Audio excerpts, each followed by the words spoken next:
سیدنا صدیق اکبر نے بھی یہی وصیت کی تھی کہ میرا جنازہ پڑھ کے پھر حضور کے سامنے لے جانا اور سلام عرض کرنا۔ حضرت انس سے بھی روایت، حضرت علی سے بھی روایت ہے، حضرت صدیق اکبر کی وصیت تھی حضور کے پاس لے جانا اور حضور سے اجازت مانگنا، اجازت مل جائے تو قدموں میں دفن کر دینا ورنہ جنت البقیع میں۔ تو حضرت علی المرتضیٰ اور حضرت انس روایت کرتے ہیں کہ ایسا ہی ہوا کہ ہم نے جنازہ اٹھایا، پڑھا اور پھر حضور کے مواجہ انور کے سامنے رکھ دیا اور سارے ہاتھ باندھ کے عرض کرتے یا رسول اللہ ھذا ابو بکر یستاذنک، اے اللہ کے پیارے محبوب صلی اللہ علیہ وسلم، یہ ابو بکر ہیں، آپ سے اجازت طلب کرتے ہیں، آپ کی قربت میں دفن ہونے کا شوق ہے، ہمیں کیا حکم ہے؟ تو اس وقت حجرہ عائشہ تھا، یہ گنبد خضرا نہیں بنا ہوا تھا، صرف حجرہ تھا، اس کو تالا لگا تھا، چابی حضرت عائشہ کے پاس ہوا کرتی تھی رضی اللہ تعالی عنہ، تو تالا لگا ہوا تھا اور لوگوں نے رکھ کے یہ عرض کیا، تو پھر کیا ہوا کہ وہ تالا خود بخود کھلا، پھر کنڈی بھی خود بخود کھلی، اور پھر جو دروازہ تھا وہ خود بخود کھلا اور اندر سے آواز آئی اوصل الحبیب الی الحبیب لان الحبیب الی الحبیب مشتاق، یار کو یار سے ملا دو، یار تو پہلے یار کا انتظار کر رہا۔ تو قبر انور سے یہ آواز آئی، حضور کے روضہ انور سے یہ آواز آئی، اور ہمارا عقیدہ ہے اور مسلمہ عقیدہ ہے اور تمام امت کا عقیدہ ہے کہ حضور اپنی قبر میں زندہ ہیں۔ یہ بعد میں فتنہ پیدا ہوا حضور علیہ السلام کے حوالے سے، یہ جو معاذ اللہ میری زبان وہ بوجھ نہیں اٹھاتی جو لوگ کہتے ہیں، یہ حضرت شیخ عبد الحق محدث دہلوی علیہ رحمہ نے لکھا ہے تتمہ مدارج النبوہ میں۔ آپ کہتے ہیں اللہ کا شکر ہے بہت سارے معاملات میں امت میں اختلاف پیدا ہو گئے، لیکن اللہ کا شکر ہے کہ اس معاملے میں تو کوئی اختلاف نہیں کہ حضور اپنی قبر انور میں زندہ ہیں۔ یہ حضرت شیخ نے لکھا ہے، تو اس کا مطلب ہوا کہ یہ بعد کا اختلاف ہے۔ تو حضور علیہ السلام اپنی قبر انور میں زندہ ہیں۔ حضرت ابو درداء رضی اللہ تعالی عنہ نے جب آقا کریم نے درود السلام کی ترغیب دی تو کہا حضور جب آپ انتقال کر چکے ہوں گے تو کیا ہم اس وقت بھی آپ پہ درود پڑھیں؟ تو حضرت ابو درداء نے جب حضور سے پوچھا، ابن ماجہ کی روایت ہے، تو کہا حضور جب آپ وصال کر چکے ہوں گے تو درود السلام اس وقت بھی جاری رکھیں؟ تو آقا کریم علیہ السلام نے ارشاد فرمایا انما حرم علی الارض ان تاکل اجساد الانبیاء فنبی اللہ حی یرزق، فرمایا ہاں بعد میں بھی میرے پر درود جاری رکھنا، اللہ نے مٹی پہ حرام کر دیا ہے کہ وہ نبیوں کے جسم کو کھائے، نبی قبروں میں زندہ ہوتے ہیں ان کو رزق دیا جاتا ہے۔ میرے حضور نے کہا نا ارسلت الی الخلق کافہ، میں تمام مخلوق کا رسول بنا کے بھیجا ہوں، تمام مخلوق کا، صرف انسانوں کا نہیں، تمام مخلوق، ارسلت الی الخلق کافہ، تمام مخلوقات کا رسول ہو۔ تو حضور مٹی کے بھی رسول ہیں، تو کیا مٹی اپنے رسول کو کھا جائے گی؟ یہ کیسے ہو سکتا ہے؟ تو مٹی کے اوپر حرام ہے، یہ لفظ ہے انما حرم علی الارض ان تاکل اجساد الانبیاء، اللہ نے مٹی پر حرام کر دیا کہ وہ نبیوں کے جسم کو کھائے، فنبی اللہ حی یرزق، یہ سیاستہ کی روایت پڑھ رہا ہوں، نبی اپنی قبروں میں زندہ ہوتے اور انہیں رزق بھی دیا جاتا ہے۔ اس کائنات میں جتنے بھی انسان بستے ہیں ان میں سے افضل مجد و شرف کے لحاظ سے اہل ایمان ہیں۔ کفار اخلاقی قدروں میں جتنے مرضی بلند کیوں نہ ہوں، مال و دولت، شہرت، ثروت، جاہ و منصب، اقتدار، سب کچھ ان کے پاس ہو، لیکن ایک مسکین مومن کی شان تک نہیں پہنچ سکتے۔ اس لیے اس کائنات میں بسنے والے انسانوں میں سب سے افضل شخص مومن ہے۔ اہل ایمان میں سے فضل و شرف رکھنے والے علماء اور اولیاء ہیں۔ علماء و اولیاء میں سے اغیاث اور اقطاب فضل و شرف پاتے ہیں۔ اغیاث اور اقطاب کا جہاں نقطہ عروج ہوتا ہے وہاں تابی کا مرتبہ شروع ہوتا ہے، اور جہاں تابی اپنے نقطہ کمال کو پہنچتا ہے وہاں صحابی کا کمال اور عظمتیں شروع ہوتی ہیں۔ صحابہ میں سے جو مہاجر صحابہ ہیں وہ فضیلت والے ہیں، مہاجر و انصار میں سے جو بدر میں شریک ہوئے ہیں وہ افضل ہیں، اور ان میں سے عشرہ مبشرہ جن 10 لوگوں کے لیے حضور نے جنت کی بشارت دی وہ افضل ہیں۔ ان 10 لوگوں میں 4 اصحاب افضل اور مرتبہ و مقام سے اعلیٰ ہیں، اور ان 4 میں سے سب سے افضل حضرت ابو بکر صدیق رضی اللہ تعالیٰ عنہ۔ یہ ہمارا اہل ایمان کا عقیدہ ہے۔ صحابہ کے درجے متفاوت ہیں، جس طرح آسمان کے اوپر نظر دوڑائیں تو آپ کو ستارے نظر آتے ہیں، کوئی روشن، کوئی ٹمٹماتا ہوا، کوئی بڑا واضح، اس طرح اس افق پہ بھی آپ کو ستارے نظر آئیں گے۔ صداقت کے تارے بھی ہوں گے، عدالت کے ستارے بھی ہوں گے، ولایت کے، امامت کے، طرح طرح کے ستارے نظر آئیں گے۔ درجوں کے اعتبار سے متفاوت ہیں، لیکن حضور علیہ السلام کے تمام صحابہ کی تعظیم و توقیر ہمارے اوپر واجب ہے۔ سب سے افضل صحابی جس کو شرف ملا اور عظمت سب سے فضیلت والی نصیب ہوئی وہ حضرت ابو بکر صدیق کی ذات ہے۔ کہتے ہیں حضور کا سایہ نہیں تھا، لیکن یہ سائے کی طرح حضور کے ساتھ ہی رہے، ساری زندگی حضور کے ساتھ گزاری۔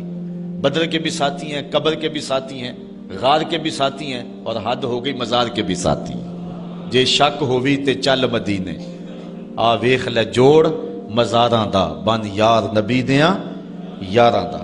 حضور علیہ السلام نے ارشاد فرمایا، اپنی صحبت اور اپنے مال سے جس نے سب سے زیادہ میرے اوپر احسان مندی کی ہے اس شخص کا نام ابو بکر ہے۔ بلکہ حضور نے فرمایا کہ جس شخص نے بھی میرے اوپر کوئی احسان کیا ہے میں اس کے احسان کا بدلہ اس کو دے چکا ہوں، لیکن ایک ابو بکر ہے جس کے احسانات کا بدلہ کل قیامت کے دن اللہ ہی عطا فرمائے گا۔ یہ صرف حضرت ابو بکر صدیق کی ذات ہے۔ اور حضرت عمر کہتے ہیں، قال ابو بکر سیدنا و خیرنا و احبنا الی رسول اللہ صلی اللہ علیہ وسلم۔ کہتے ہیں کہ ابو بکر کی کیا پوچھتے ہو، وہ ہم میں سے ہمارے سردار بھی تھے، ہم میں سے افضل بھی تھے، اور حضور سب سے زیادہ جس شخص سے پیار کرتے تھے اس شخص کا نام بھی ابو بکر ہی تھا۔ سب سے زیادہ حضور ان سے ہی پیار کیا کرتے تھے۔ حضرت عائشہ رضی اللہ تعالیٰ عنہ فرماتی ہیں کہ جب حضور علیہ السلام کا آخری وقت آیا تو آقا کریم علیہ السلام نے فرمایا کہ ابو بکر کو حکم دو کہ لوگوں کو نماز پڑھائیں۔ میں نے عرض کی کہ وہ رقیق القلب ہیں، مصلی پہ جب آپ کو نہیں پائیں گے تو بے چین ہو جائیں گے، کسی اور کے لیے حکم نامہ جاری کرو۔ حضور علیہ السلام نے فرمایا کسی قوم کے لیے مناسب ہی نہیں ہے کہ ابو بکر ان کے اندر رہتے ہوں اور امامت کوئی اور کروائے۔ ابو بکر کا حق ہے کہ وہ امامت کروائیں۔ حضرت عمر رضی اللہ تعالیٰ عنہ سے ایک روایت سنیے، کہتے حضور نے ایک مرتبہ فنڈ کے لیے ارشاد فرمایا کہ لاؤ راہ خدا میں پیش کرو، تو میرے پاس اتنی خوشحالی تھی کہ اتنی کبھی خوشحالی ہوئی نہیں تھی، تو میں نے کہا اگر ابو بکر سے بڑھ سکتا ہوں تو آج بڑھ سکتا ہوں۔ میں گیا اور آدھا مال لے آیا۔ حضور نے پوچھا عمر گھر والوں کے لیے کیا چھوڑا ہے؟ میں نے کہا اتنا ہی چھوڑا آیا ہوں، آدھا لے آیا ہوں، آدھا چھوڑا آیا ہوں۔ کہتے ہیں پھر ابو بکر سارا مال ہی سمیٹ کے لے آئے۔ اللہ اکبر۔ حضور نے کہا ابو بکر تم گھر کے لیے کیا چھوڑا ہے؟ تو حضرت ابو بکر رضی اللہ تعالیٰ نے کہا اب قیت لہم اللہ و رسولہ، حضور میرے سامنے بھی آپ ہیں، میرے گھر میں بھی تو آپ ہی ہیں نا۔ وہ اپنے نام لیواؤں کو تنہا چھوڑتے کب ہیں، جہاں ہم دم نہ ہو کوئی وہاں سرکار ہوتے ہیں۔ تو کہا میں اللہ اس کے رسول کی رضا کو گھر چھوڑ آیا ہوں۔ حضرت عمر کہتے ہیں پھر میں نے کہا کہ میں ابو بکر سے کبھی بھی نہیں بڑھ سکتا۔ اللہ تعالیٰ نے ان کو شان ہی انوکھی دی ہے۔ حضور علیہ الصلوۃ والسلام کے وصال کے فوراً بعد منافقین نے بہت باریک چال چلی، مسلمانوں کی صفوں میں گھس گئے۔ بظاہر لبادے ان کے مسلمانوں والے تھے، تو انہوں نے مسلمانوں سے کہنا شروع کر دیا لو جی کہانی ختم ہو گئی، ساری رونقیں حضور کے دم سے تھیں، نمازیں تھیں، روزے تھے، لوگ اپنے اموال کی زکوٰۃ دیا کرتے تھے، حج کا اجتماع تھا، یہ سب کچھ ختم ہو جائے گا۔ اب کون مال خرچ کرے گا؟ کس نے جان راہ خدا میں قربان کرنی ہے؟ کوئی سحر کے وقت اٹھ کے کیوں مسجد میں آئے گا؟ بظاہر لگتا تھا کہ یہ بڑی ہمدردی اور دلجوئی سے حقیقت حال کو بیان کر رہے ہیں، لیکن اس کے اندر چھپا ہوا ظاہر تھا. جو نئے قبائل اسلام لائے تھے، یہ خبر جب ادھر پہنچی تو انہوں نے ارتداد کا رستہ اختیار کر دیا. بہت سارے قبیلے، آپ پڑھیں تاریخ، مرتد ہو گئے. کسی نے زکوٰۃ دینے سے انکار کر دیا. مسلمہ کذاب نے اپنی جھوٹی نبوت کا دعویٰ کھڑا کر دیا. حضرت صدیق اکبر کا دل زخمی ہے، کلیجہ زخمی ہے. لیکن اب اس صورتحال کا جب آپ نے مشاہدہ کیا تو آپ آگے بڑھے اور ایک اونچے ٹیلے پہ کھڑے ہوئے لوگوں کو اشارہ کیا. لوگوں نے جناب ابو بکر رضی اللہ تعالیٰ عنہ کو دیکھا تو ادھر لپک کے آ گئے. تو حضرت ابو بکر صدیق رضی اللہ تعالیٰ عنہ نے مختصر خطاب کرتے ہوئے آپ نے کہا، لوگوں مجھے ایک بات بتاؤ، تم اللہ کی عبادت کرتے تھے کہ رسول اللہ کی عبادت کرتے تھے؟ لوگوں نے کہا کہ ہم اللہ کی عبادت کرتے تھے. تو کہا کہ اگر تو تم رسول اللہ کی عبادت کرتے تھے تو حضور وصال کر گئے، اور اگر تم اللہ کی عبادت کرتے تھے تو وہ آج بھی حی ہے، لا یموت ہے، اسے موت ہے ہی نہیں. پھر کہا جس دین کے لیے میرے اور آپ کے آقا و مولا نے اپنی ساری زندگی لگا دی، کیا حضور کے وصال کر جانے کے بعد تم اس دین کو چھوڑ دو گے؟ تو لوگوں نے کہا کیوں چھوڑیں گے؟ تو کہا پھر اٹھو اور دین کا جھنڈا لے کے پوری دنیا پہ چھا جاؤ. تو آپ نے لوگوں کو سنبھالا. تو حضرت عبداللہ ابن مسعود رضی اللہ تعالیٰ عنہ فرماتے ہیں کہ اگر حضرت ابو بکر رضی اللہ تعالیٰ عنہ کے ذریعے سے اللہ ہمارے اوپر احسان نہ کرتا تو ہم ہلاک ہو جاتے. اس امت کو بکھرنے سے بچایا ہے، شیرازہ متحد رکھا ہے، تو وہ ذات سیدنا صدیق اکبر رضی اللہ تعالیٰ عنہ. اور حضور یہ سارے اشارے دے کر گئے تھے. ایک خاتون آئی، کوئی کام تھا اس کو، اس نے کہا، تو حضور نے فرمایا پھر آنا. تو اس نے کہا کہ اگر میں پھر آؤں تو آپ نہ ہوں. اس کی مراد یہ تھی کہ آپ وصال کر گئے ہوں. تو آقا کریم علیہ السلام نے فرمایا اگر میں نہ ہوا ابو بکر تو ہوں گے، میں نہ ہوا تو ابو بکر کے پاس آ جانا. اللہ اکبر. حضور نے حضرت ابو بکر رضی اللہ تعالیٰ عنہ کو اپنی زندگی میں مصلی پہ کھڑا کیا. ترمذی کے لفظ ہیں، حضور نے ارشاد فرمایا لا ینبغی لقوم فیہم ابو بکر ان یؤمہم غیرہ. کسی قوم کے لیے مناسب ہی نہیں ہے کہ ابو بکر ان کے اندر رہتا ہو اور امامت کوئی اور کروائے. مروا ابا بکر فلیصلی بالناس. ابو بکر کو حکم دو کہ وہ لوگوں کو نماز پڑھائے. اور پھر مصلی پہ جا کے حضرت ابو بکر کھڑے ہوئے. 17 نمازیں حضور علیہ الصلوۃ والسلام کی حیات طیبہ کے اندر حضرت ابو بکر نے پڑھائی ہیں. اللہ اکبر. فرمایا ما نفعنی مال احد قط ما نفعنی مال ابی بکر. مجھے کسی کے مال نے اتنا نفع نہیں دیا جتنا ابو بکر کے مال نے دیا. اللہ کے علاوہ اگر میں کسی کو خلیل بناتا تو ابو بکر کو بناتا، لیکن اللہ میرا خلیل ہے، جنہیں سیدہ کہول اہل الجنہ کہا گیا، جنت کے بوڑھوں کے سردار بنائے گئے. حضور نبی رحمت صلی اللہ علیہ وآلہ وسلم کی نیابت اور حضور علیہ الصلوۃ والسلام کی خلافت کا تاج ان کے سر پہ رکھا گیا، جن کی صحابیت کو میرے رب نے قرآن میں بیان فرمایا. اذ یقول لصاحبہ لا تحزن ان اللہ معنا. جب غار ثور میں حضور علیہ الصلوۃ والسلام سیدنا ابو بکر رضی اللہ تعالیٰ عنہ کی گود میں سر رکھ کے لیٹے ہوئے تھے. سانپ ایڑی پہ ڈنگ کے ڈنگ لگا رہا ہے اور آپ اپنی ٹانگ کو جنبش نہیں ہونے دیتے. آنکھوں کا ہلکا توڑ کے آنسو حضور کے رخسار پہ گرتے ہیں اور آقا کریم بیدار ہوتے ہیں اور بیدار ہو کے پوچھتے ہیں مالک یا ابا بکر، ابو بکر کیا ہوا؟ ادب کے اس قرینے کو جناب سیدنا صدیق اکبر نہیں بھولتے. کہتے ہیں فدا کا امی و ابی یا رسول اللہ. لو دیکھ تو حضور میری ماں بھی آپ کے قدموں پہ قربان جائے، میرا باپ بھی آپ کی راہوں پہ نچھاور، میرا قبیلہ میرا خاندان آپ کے قدموں پہ قربان، مجھے سانپ نے ڈس لیا ہے. تو محبت کا یہ اسلوب اور الفت کا یہ طریق آپ کو یہاں ملے گا کہ انداز الفت نہیں چھوڑتے. تو سانپ کا کام تو ڈسنا ہے، چاہے وہ غار میں ڈسے یا اسلام آباد میں بیٹھ کے ڈنگ لگائے، وہ تو ڈستا رہے گا، لیکن ابو بکر حضور کی محبت کے ترانے پڑھتا رہے گا. سیدنا صدیق اکبر کی سب سے بڑی آرزو جب پوچھی گئی تو وہ یہی تھی کہ آنکھیں میری ہوں چہرہ حضور کا ہو.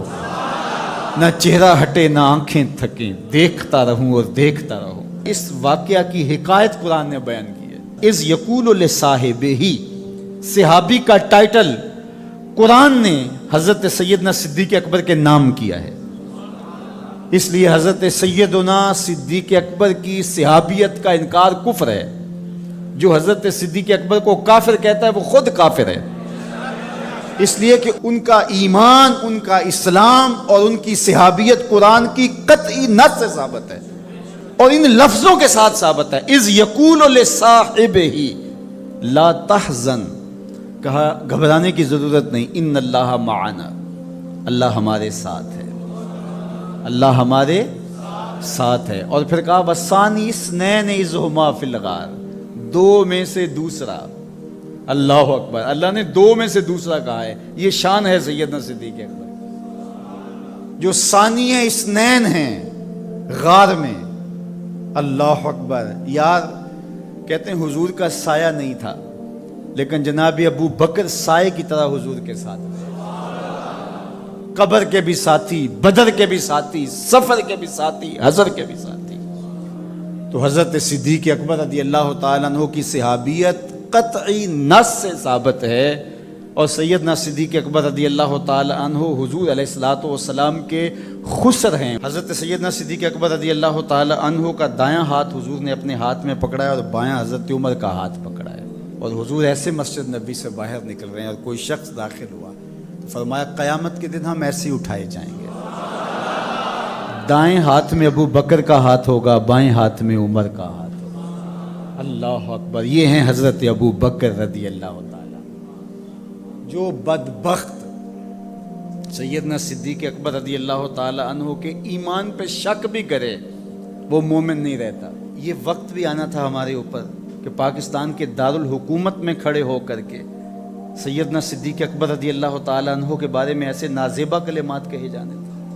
استغفر اللہ، العیاذ باللہ۔ حضور علیہ الصلوۃ والسلام نے ارشاد فرمایا اذا رأیتم الذین یسبون صحابی فقولوا لعنۃ اللہ علی شرکم۔ عبداللہ ابن عمر سے روایت ہے، حضور نے فرمایا اگر تم کچھ لوگوں کو دیکھو کہ میرے اصحاب کو گالی دیتے ہیں اور تم کہو تمہاری شر پہ اللہ کی لعنت ہو، یہ حضور نے حکم دیا کہ یہ اس کے جواب میں کہو۔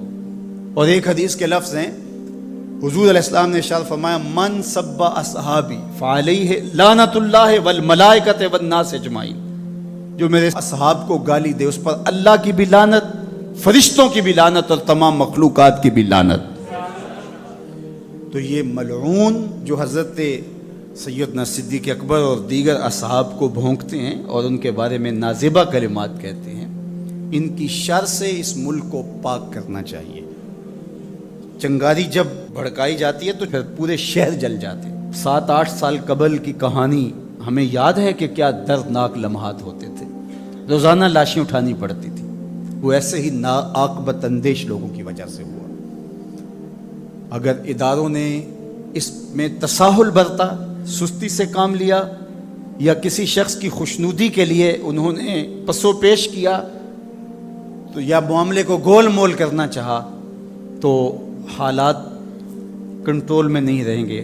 یہ بھڑکائی ہوئی آگ ملک کو خاکستر بنا سکتی ہے۔ اللہ میرے وطن کی حفاظت فرمائے۔ یہ ملک قربانیوں سے حاصل کیا گیا ہے اور اس کے امن کو بحال کرنے کے لیے ہمارے اداروں نے بہت محنت کی ہے، بہت لوگوں نے قربانیاں دی ہیں۔ تو ایسے ناہنجار لوگوں، ایسے بدبخت لوگوں کو فوراً قانون اپنی گرفت میں لے، اور ایسے بد زبانوں کو لگام دینی چاہیے کہ جو اصحاب رسول کو بھونکتے ہیں اور اتنے سخت جملے کہتے ہیں۔ معاذ اللہ سیدنا صدیق اکبر کو کافر کہا جائے گا؟ جو صدیق میرے نبی کے دل کا چین ہے، جو اسلام کی بہار ہے۔ عبداللہ ابن مسعود فرماتے ہیں بچے ہی ابو بکر کی وجہ سے تھے ورنہ ہلاک ہو جاتے۔ جس ابو بکر رضی اللہ تعالیٰ عنہ کو حضور نے مصلی پہ کھڑا کیا، جس ابو بکر رضی اللہ تعالیٰ عنہ پہ اتنا اعتماد تھا کہ ہجرت والی رات ان کا انتخاب کیا، حضرت سیدنا عمر رضی اللہ تعالیٰ عنہ نے حضرت ابو بکر رضی اللہ تعالیٰ عنہ کا ذکر کیا اور رو پڑے اور کہا کہ ابو بکر میری زندگی کی ساری نیکیاں لے لے اور غار والی ایک نیکی مجھے دے دے۔ اور پھر کہا کرتے تھے کہ کاش کہ میں ابو بکر کے سینے کا بال ہوتا۔ ابن جوزی نے لکھا ہے کہ ہمارے بزرگ اور اسلاف جو تھے وہ ابو بکر و عمر رضی اللہ تعالی عنہما کی محبت اپنی اولاد کو یوں سکھایا کرتے تھے جیسے قرآن کی آیتیں سکھائی جاتی۔ ان کی محبت اولادوں کے سینوں میں راسخ کیا کرتے تھے۔ معمولی سی میل بھی سیدنا صدیق اکبر کے بارے میں برباد کر دیتی ہے۔ اللہ کے نبی کا ہر صحابی با کمال ہے، لیکن ابو بکر ہے۔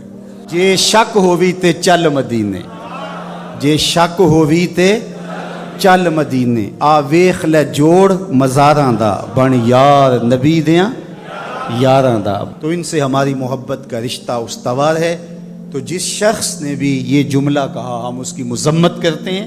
مذمت تو لفظ بہت چھوٹا ہے، اس کو قرار واقع سزا دیجئے۔ وہ بدترین انسان ہے روئے زمین پہ، اور اس سے کوئی رو رعایت نہ رکھی جائے تاکہ آئندہ ایسے راستے بند ہو۔ اداروں کو اس پر فی الفور نوٹس لینا چاہیے قبل اس سے کہ حالات ہاتھ سے باہر نکل جائیں اور بے قابو ہو جائیں۔ اللہ ہم سب کو اپنی رحمتوں کے حصار میں رکھے۔ جانور کو اپنی گود میں رکھا اور حضور استراحت فرما لی۔ اب سانس، جب سانپ کی سانس اٹھنے لگی، وہ بھی چونکہ اس سوراخ میں ہی تھا، اور مکھ کبھی اس سوراخ سے باہر آتا کبھی اس سوراخ سے باہر آتا، جا بجا سوراخ تھے۔ تو جب اس کی سانس گھٹنے لگی اور اس نے دیکھا کہ جس راستے سے جاتا ہے مسدود پاتا ہے، تو ایک جگہ اس نے انسانی گوشت دیکھا اور اس نے ڈنگ لگایا وجود کو برقرار رکھ پائے۔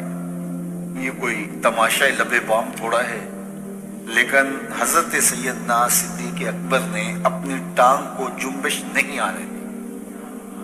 حضرت عمر کی جو روایت اس پہ لفظ ہے مخافۃ ان یتنبہ رسول اللہ صلی اللہ علیہ وسلم، اس ڈر سے کہ کہیں حضور بیدار نہ ہو جائیں۔ لم یتحرک، اپنی ٹانگ کو حرکت نہیں آنے دی۔ لم یتحرک مخافۃ ان یتنبہ رسول اللہ صلی اللہ علیہ وسلم، اس ڈر سے کہ کہیں حضور بیدار نہ ہو جائیں۔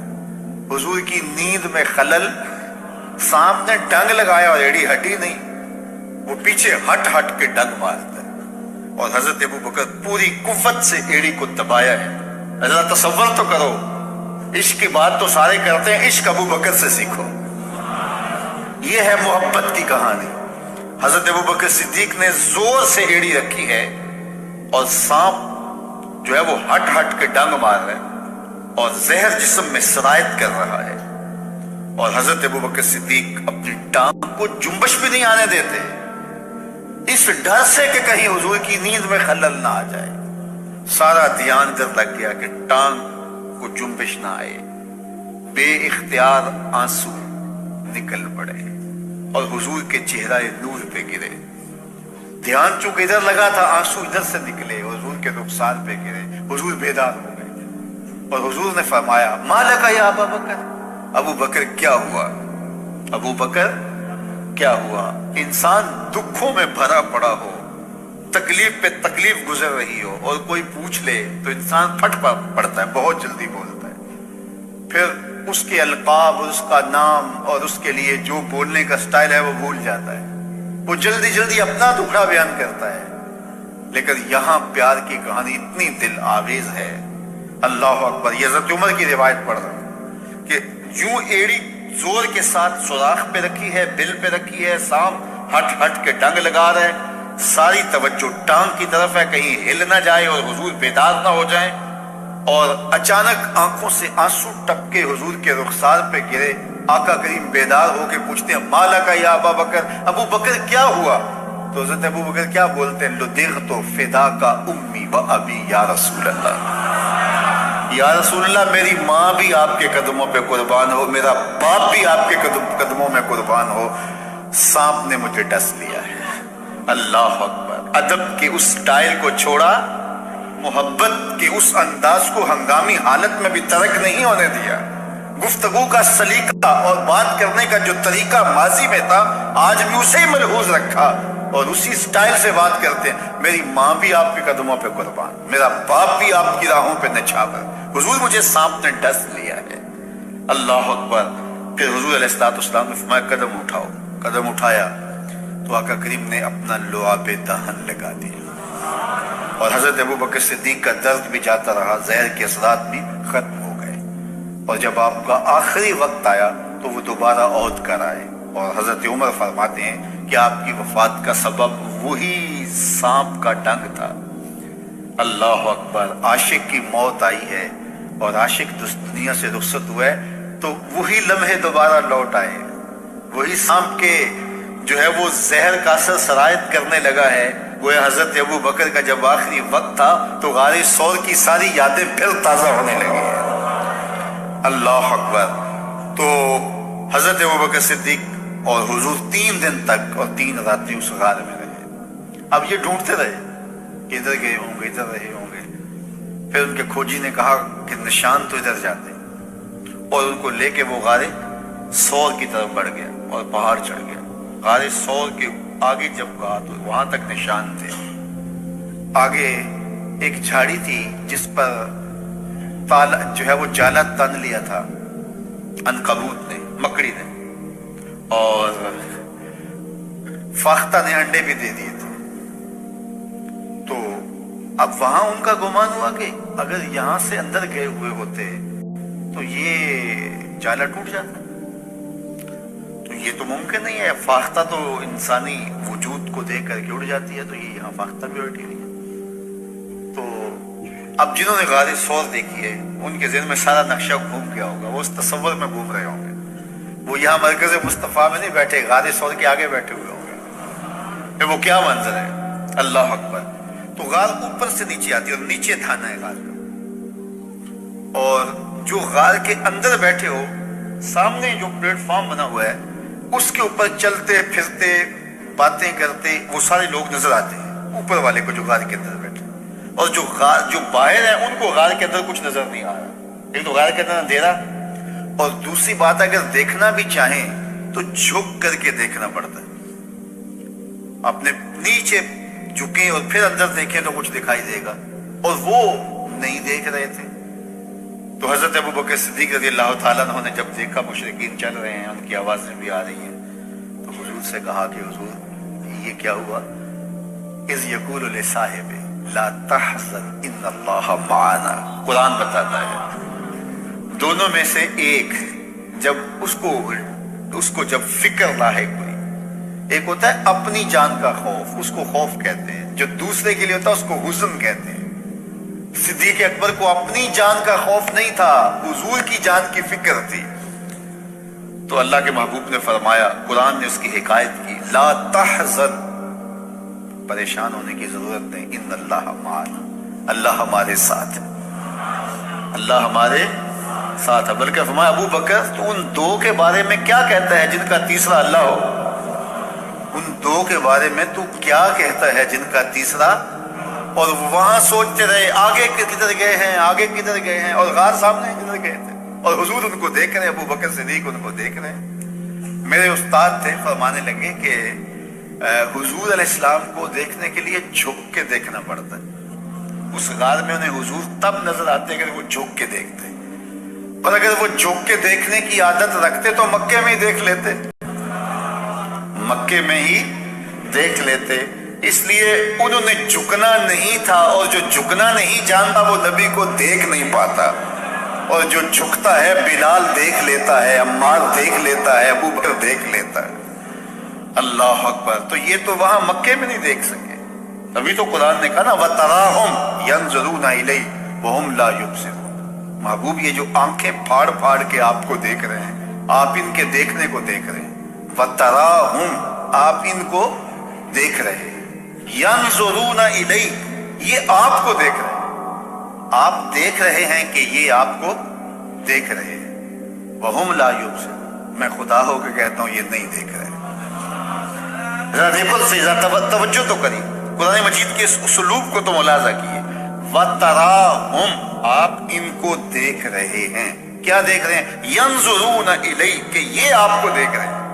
وَهُمْ لَا يُبْصِرُونَ, محبوب نہیں دیکھ رہے, یہ نہیں دیکھ رہے. آپ کو لگتا ہے کہ دیکھ رہے ہیں, دنیا بھی سمجھتی ہے دیکھ رہے ہیں, یہ آنکھیں پھاڑ پھاڑ کے دیکھ رہے ہیں، لیکن میں کہتا ہوں نہیں دیکھ رہے۔ جنہاں نے یار نو اپنے جا دیکھا دیکھیا ہی، جنہ ویکھیا نہیں ہو کرن گلا، جنہ ویکھیا نہیں ہو کرن گلا، جنہ ویکھیا ہو تے بول دے نہیں، جڑے محرم راز حقیقت دے او راز حقیقت کھول دے۔ انہوں نے دیکھا نہیں تھا، دیکھا تو بلال حبشی نے تھا، دیکھا تو عمار ابن یاسر نے تھا، دیکھا تو حضرت مقداد نے تھا، دیکھا تو ابو بکر صدیق نے تھا، دیکھا تو فاروق اعظم نے تھا۔ تو یہ دیکھنا ہے، تو یہ آنکھیں پھاڑ پھاڑ کے دیکھ رہے ہیں، میں کہتا ہوں یہ نہیں دیکھ رہے۔ وہ جھکتے تو دیکھتے، جو جھکنا نہیں جانتے وہ دیکھنا کیسے جانتے؟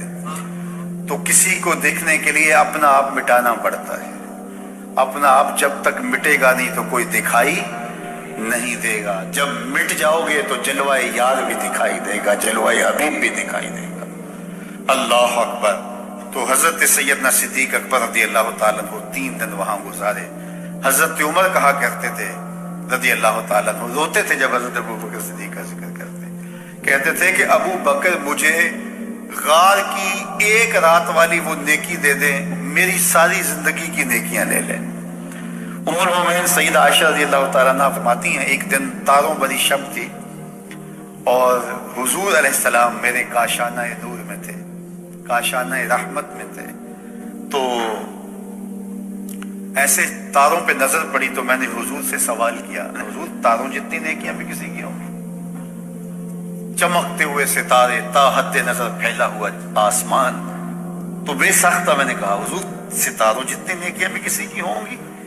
حضور نے برجستہ کہا ہاں عمر کی۔ تو کہا میرے سوال کے پیچھے ایک آرزو تھی کہ میرے باپ کا نام لیا جائے۔ بیٹی کو باپ کے ساتھ جو محبت ہوتی ہے وہ تو ایک انوکھا جہاں ہے، ایک انوکھی کائنات ہے، اور پھر باپ بھی ابو بکر ہو اور بیٹی بھی صدیقہ کائنات ہو، پھر ان کی محبت، اللہ اکبر۔ تو کہا حضور آسمان کے ستاروں جیسی نیکیاں بھی کسی کی ہوں گی؟ اور آرزو یہ تھی، کان یہ سننا چاہ رہے تھے کہ میرے باپ کا نام لیا جائے گا، لیکن حضور نے کہا عمر کی۔ تو حضرت عائشہ رضی اللہ تعالیٰ عنہ خاموش سی ہو گئی۔ خاموش اس لیے ہوئی کہ توقع کے مطابق جواب نہیں تھا، آرزو کچھ اور تھی، جواب کچھ اور ملا۔ تو حضور نے فرمایا عائشہ کیا ہوا؟ عرض کی حضور میری تو آرزو تھی کہ میرے باپ کا نام لیا جائے گا۔ کہا عمر کی عمر بھر کی نیکیاں تیرے باپ کی ایک شب کی نیکی۔ اللہ اکبر۔ اس لیے حضرت عمر رضی اللہ تعالیٰ عنہ کہا کرتے تھے کاش میں ابو بکر کے سینے کا بال ہی ہوتا، کاش میں ابو بکر کے سینے کا بال ہی ہوتا۔ اور جس نے غسل بھی نہیں کیا وہ حضرت صدیق اکبر پہ بات کرتا۔ یہ حضرت عمر کہہ رہے ہیں، وہ عمر جس کے بارے میرے حضور نے فرمایا کہ شیطان عمر کے سائے سے بھاگتا ہے، وہ عمر جس کے بارے میں ارشاد فرمایا کہ لو کان بعدی نبیا لکان عمر، میرے بعد اگر کسی کے سر پہ نبوت کا تاج سجتا تو وہ عمر کے سر پہ سجتا۔ وہ عمر جس کے بارے میں میرے اور آپ کے آقا و مولا نے ارشاد فرمایا کہ عمر چراغ اہل جنت ہے۔ لوگوں سے کہا لوگوں جب نیک لوگوں کی بات کیا کرو تو میرے عمر کی بھی بات کیا کرو، میرے عمر کا ذکر بھی چھیڑا کرو۔ وہ عمر، اللہ اکبر، جو مراد رسول ہے، وہ کیا کہہ رہے ہیں؟ کاش میں ابو بکر کے سینے پر اگا ہوا ایک بال ہوتا۔ یہ شان ہے سیدنا صدیق اکبر رضی اللہ تعالی عنہ۔ تو حضور علیہ الصلوۃ والسلام نے حضرت ابو بکر سے کہا ڈرنے کی ضرورت نہیں۔ اذ یقول لصاحبہ، صدیق اکبر رضی اللہ تعالیٰ عنہ کی صحابیت ثابت ہے قرآن کی قطعی نص کے ساتھ۔ جب اپنے صاحب سے کہا، صحابی سے کہا لا تحزن ان اللہ معنا، اللہ ہمارے ساتھ ہے۔ اللہ اکبر۔ یہ تھا غار کا ساتھ، اور اقبال کہتا ہے ثانی اثنین و غارو بدر و قبر۔ اب بدر کی کہانی آئے۔ بدر میں 313 صحابہ کو لے کر حضور آئے، جب کفار 1000 کے لشکر جرار کو لے کے پہنچے تو حضور کے لیے ایک چھپر بنایا گیا، عریش، وہ لکڑیوں کا ایک سایہ کیا گیا، اور وہاں حضور کو بٹھایا گیا کہ کوئی ضرر نہ حضور کو پہنچے، جنگ کا گمسان پڑے تو کوئی حضور تک نہ پہنچے۔ تو حضور یہاں آرام کریں گے، یہاں ٹھہریں گے، یہاں سے حضور کمان کریں گے۔ وہ آج